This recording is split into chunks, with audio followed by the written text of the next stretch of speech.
What is good, everybody? Your friendly neighborhood gamer, Zalga Comment, aka the Ghost Who Walks, with you again for another Duel Links recording. Alright, so Vellian Crowler event just started like about 2-3 days ago, and everybody's been pretty much just farming Vellian with your standard Paradox Brothers, Labyrinth Builder skill deck.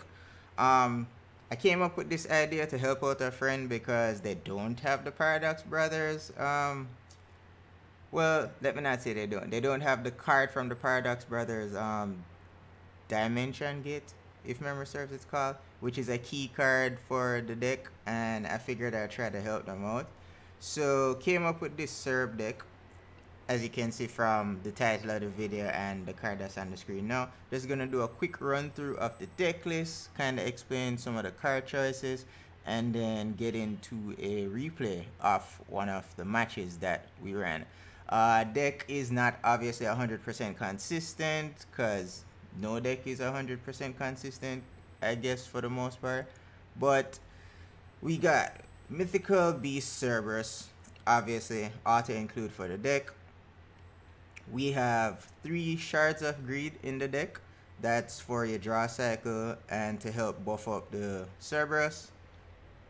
Sadly, none of mine are Glossy. We got a Wonder one in here. This is in here for 2 reasons. 1, to buff up the Cerb because it's an equipped card for spellcaster types. And 2, I have a Prismatic one, so get as much score bonus as possible. Some of these cards can be supplemented. Obviously, I think this deck evens out at about 7k without any glasses. Or no, 6-5. I think it evens out at without any glasses or prismatic. But obviously, by now, everybody should have a fair amount of glasses, so you can supplement certain cards and help buff up your score where it needs to be. We have Spell Power Grasp.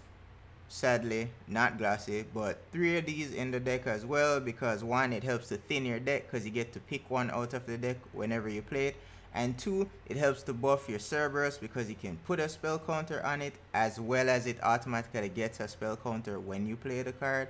So we got 3 of those in the deck. We have Shooting Star Bow Ceal to basically final attack, help the Cerberus attack face and bypass any minions on the board. We have another Prismatic card. This I'm not sure a lot of people have it, but a fair amount should have at least 1 Prismatic enemy controller. So we have 2 enemy controllers in the deck as a defensive tool, so to speak. It's one of the defensive tools in the deck. You can supplement this with others if you don't necessarily have it, but having enemy controller in the deck helps. As you'll see in the duel replay. So we have 2 of those in the deck, 1 Glossy, 1 Prismatic. And before anybody complains about the deck being expensive or too many glasses or whatever, that's how a Cerb deck works. The more glasses you have, the higher your score can get, and it's a spell card, so it buffs up everything. We're running 1 Dian Keto the Cure Master for health, also because it's Glossy. We're running 1 Horn of the Unicorn for Glossy purposes and for buffing up the Cerberus. The Duelist Kingdom event just finished, so everybody should have at least 1 Horn of the Unicorn, if not Glossy at the very least. We're running a copy of Blustering Winds because it's a pretty decent card for 2 reasons. 1, it helps in the end to give your Cerb an extra 1,500 attack when you play it. And secondly, if you find yourself in a tough spot, as sometimes happens in a Cerb deck, and you haven't necessarily gotten your Cerberus high enough for the enemy to not get over it with their own monsters, this sometimes can help for that 1 turn to keep your Cerb alive till you can get more spell cards to play. Another defensive tool, Array of Revealing Light. You can set this down, choose machine type monsters, and at the very least this will buy you 1 turn if Vellian Crowler summons out something that can potentially attack into you. It won't be able to attack right away, so that's another defensive tool. We're running 2 Soul of the Pure for life gain because there's stuff in the deck that requires life point payment, and secondly also because they're Glossy, so they're in the deck. third defensive tool, I think this is now. 7 tools of the Bandit. This is primarily to deal with Vellian's trap card. I don't remember the name of it off the top of my head right now, but the gravity one that changes the position of monsters on the field.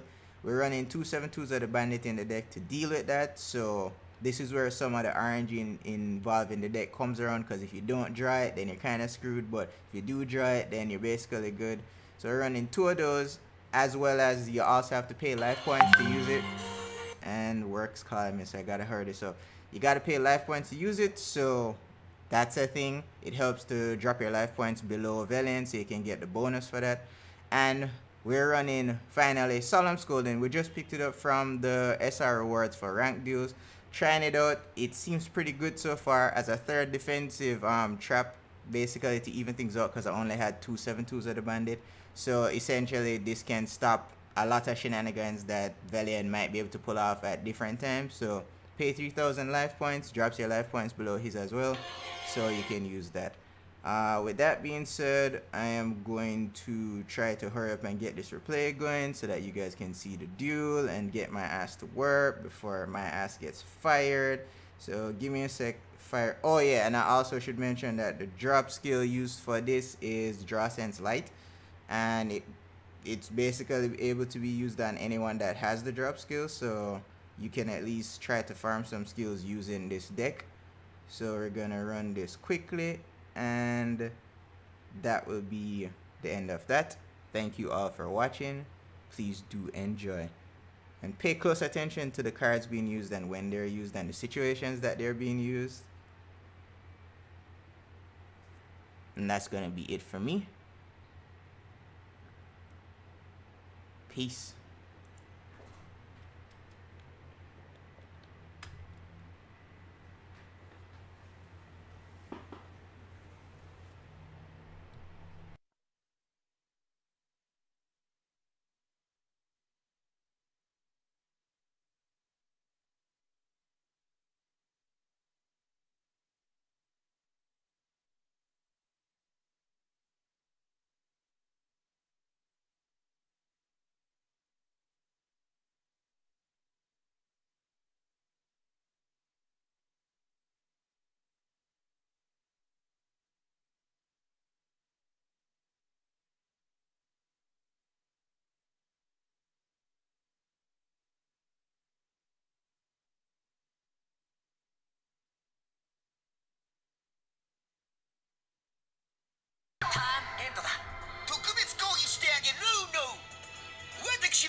るか。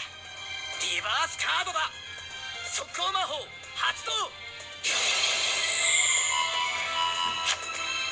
ターンエンドなのね。行くぜ。俺のターンドロー。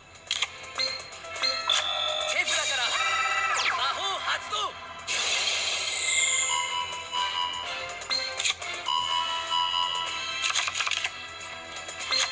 永続魔法発動。手札から永続魔法発動。ターンエンドだ。お勉強が足りないのね。私のターンドローなのね。カードを伏せるのね。ターンエンドなのね。お、俺のターンか。ドロー。永続魔法発動。手札からフィールド魔法発動。手札から魔法発動。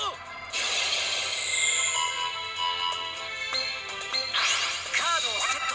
ターンエンドだ。お勉強が足りないのね。私のターンドローなのね。ターンエンドなのね。行くぜ。俺のターンドロー。永続魔法発動。手札から魔法発動。手札から魔法発動。ターンエンドだ。お勉強が足りないのね。私のターンドローなのね。永続魔法アンティークギアキャッスルを発動。甘いぜ。リバースカードオープン。カウンタートラップ発動。生クリームを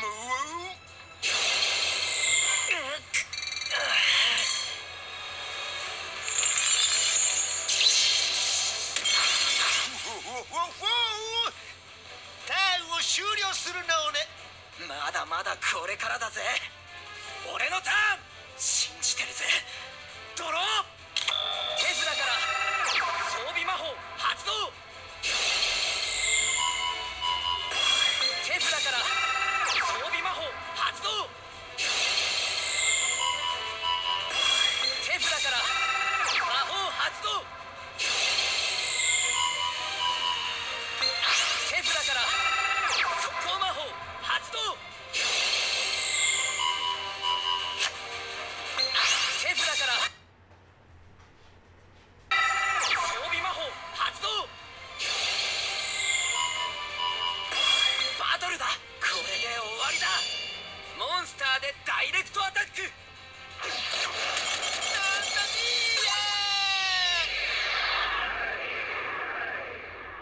シニョール中大教師にとって問題児の方が強く心に残るものだけど、あなたこそ生涯忘れられないドロップアウトボーイなのね。ガッチャ。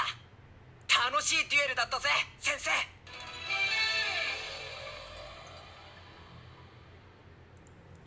Alright, and yeah, like I was saying, that's that. We got 10,000 dual assessment score there. Primarily because we got the homework bonus completion thing. So if you take off that 2,000, it's at 8,000 dual assessment. So basically, if you have the deck as is and you can get your life points down to at least 1,000, you're guaranteed to get 8,000 dual assessment points. Obviously, you can squeeze out more if you drop your life points below 1,000 to like 500 or 100, but that's kind of tricky. But I mean, you get that you can optimize the deck some more if needs be and tailor it to your card collection. So that's going to be it from me. Hopefully this deck helps somebody who might need it. And this is your friendly neighborhood gamer, Zago Cometh, aka the Ghost Who Walks, signing off, telling you as always, until next time, keep on gaming. Subscribe to our YouTube channel. Like all our videos. Do go check us out on Facebook. You can search us under the name Zago Cometh. Follow us on Twitter at Mr_Gamehead. And as always, keep on gaming. Visit our game review blog at www.zalgocometh.blogspot.com. See you guys later.